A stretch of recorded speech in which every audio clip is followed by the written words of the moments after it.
Okay, well, explain to me then why it is that you'd be quite happy to have effectively a check put in place on firework purchases and firework purchases, but you're not prepared to have, say, background checks at gun shows, or many gun rights people are not prepared to have that. What is the difference ideologically? I didn't advocate for a background check, Pierre, on fireworks. I didn't say that I should have to stand up and get a ID, first of all, or fill out a piece of paper that goes to the FBI to check my background. That's not what I advocated for. I said if there's suspicious activity. Hold on a second. If there's suspicious activity around fireworks, that's different than a background check.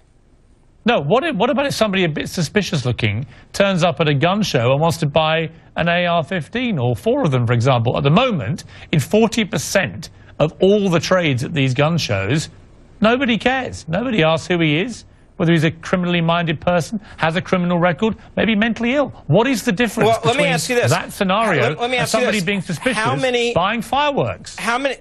Well, I will say this. How many people have bought AR-15s illegally and used them to commit a heinous crime or a mass shooting in this country? You're implying that everyone going to a gun show is purposely trying to get around a background check from a dealer who has to give you a background check. And you look at this, you look at Newtown. But hold on, look at Newtown.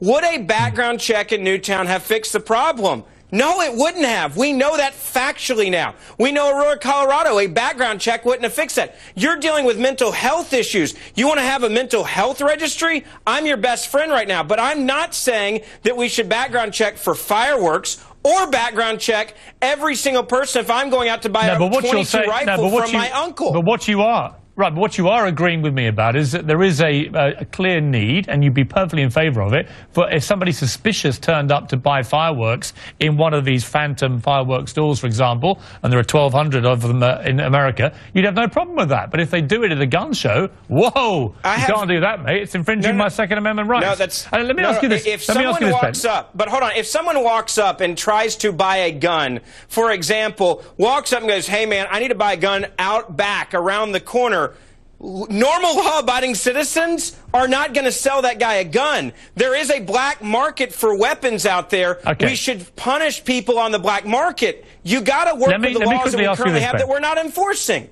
All right. Let me quickly ask you this on subject of guns. In Kentucky, a 5-year-old boy shot and killed his 2-year-old sister with a rifle he had been given as a present for his birthday, a rifle that is marketed specifically for children. Explain to me why a 5-year-old should be given a gun as a present that can then be used in this tragic case to kill his 2-year-old sister.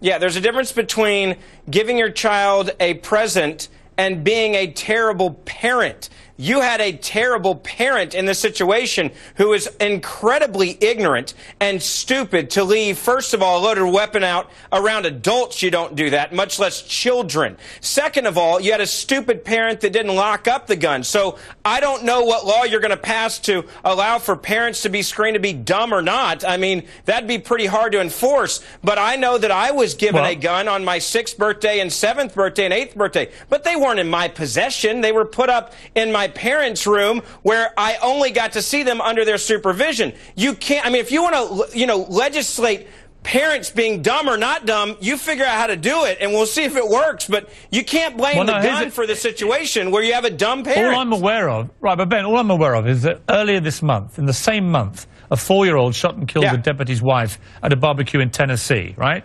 The next day, also in Tennessee, while his mother slept, a 2-year-old found a Glock pistol under her pillow and shot her in the stomach. 2 days after that in Toms River, New Jersey, a 6-year-old boy, Brandon Holt, shot on the head and killed by a 4-year-old.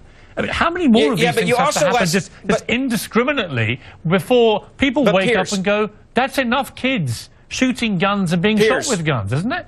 Piers, 170 adults last month ran over children because they didn't look in their rearview mirror. Are we going to pass a law to fix stupid drivers? Are we going to mandate a law that says you must have 9 cameras?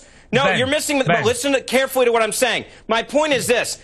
Every situation you just talked about was irresponsible parenting who were irresponsible with a deadly weapon, the same way that 170 parents were irresponsible when driving over a child when they backed up and didn't look in the rearview mirror. That is called irresponsible humans, not irresponsible gun, which did not commit the crime. You had a dumb parent in the household. Okay, look, all I would say to you is that it is perfectly illegal to sell a car to a 5-year-old in this country, and the reason for that is public safety. You can't sell a gun to a 5-year-old, Piers. Well, you market these guns in America to sell to 5-year-olds. The gun was marketed to sell to a 5-year-old. Piers, you market almost everything. We have little Cadillac Escalades that have a battery in them for kids. We have mini four-wheelers for kids. We have mini Harley-Davidsons for kids. We have all of these things. But at the end of the day, a 5-year-old is not legally allowed to go buy an actual gun. A grown adult with a background check who has to go in and fill out paperwork is the owner of that gun. It's not in the name of the child. And that's the problem, is bad, irresponsible parents. Got to leave it there, Ben. Always good to see you. Thanks for coming back on the grill, and I'm sure I'll be grilling you again soon, or as you would see it, grilling me. Good to see you.